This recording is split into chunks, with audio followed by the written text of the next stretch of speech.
Okay, from 9.5, this is number 50, and this is the summation from n equals 0 to infinity of the natural log of x to the n power.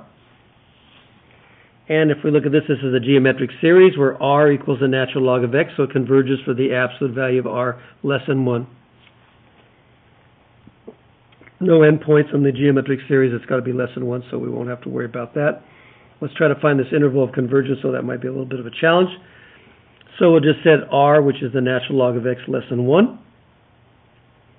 And we can break this up into -1 less than the natural log of x is less than 1. Let's take a look at the natural log of x. What does that mean? That means the value is actually less than between -1 and 1. Well, I drew over here. Here's a sketch of the natural log of x. And remember, basically that's the same thing as saying, you know, this is, e is my base, y is my exponent, x is the answer. So e to the y equals x. That's this x value. So e to the y. So e to the 0 is 1. So when y is 0, my value of x is e to the 0, which is 1.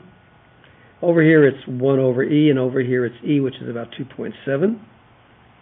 Okay. In other words, here when y is 1, e to the 1 is e, and that's the value of x. So that gives you some points to work with when you graph it. And you can see that it can have some values between -1 and 1, right in here. Now, that's a kind of a graphical approach, but let's look at this, you know, a nice analytical way to do it. We can raise each side to the power of e. So we'll raise each of these to the power of e. Now, why can we do this? Well, if you look at e to the x, all right, e to the x is an increasing function. And we talk about between -1 and 1, it's going to be constantly increasing.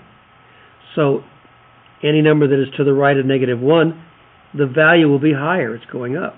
So it makes sense that we can raise each of these parts to the e, and it's going to maintain the integrity of the inequality. In other words, since -1 is less than 1, e to the -1 will be less than e, and this will be in between from the same respect. So I raise each of these to the e power. So this is e to the -1, e to the natural log of x, and e to the 1. Okay? I hope that makes sense there. Should have written that down, e to the 1. Okay? Now, remember from your definition of logarithms, a logarithm is an exponent. This is the exponent that when I raise e to it, I get this. So I'm raising e to the natural log of x, so what am I going to get? X. So that means x is between 1 over e and e. So there's my interval of convergence.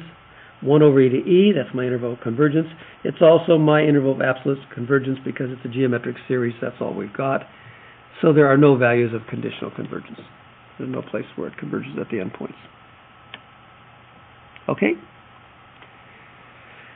So I hope that helps. Again, you want to be sure you're familiar with these graphs so you understand how these behave, and a good justification for that doesn't hurt. Hope that helps.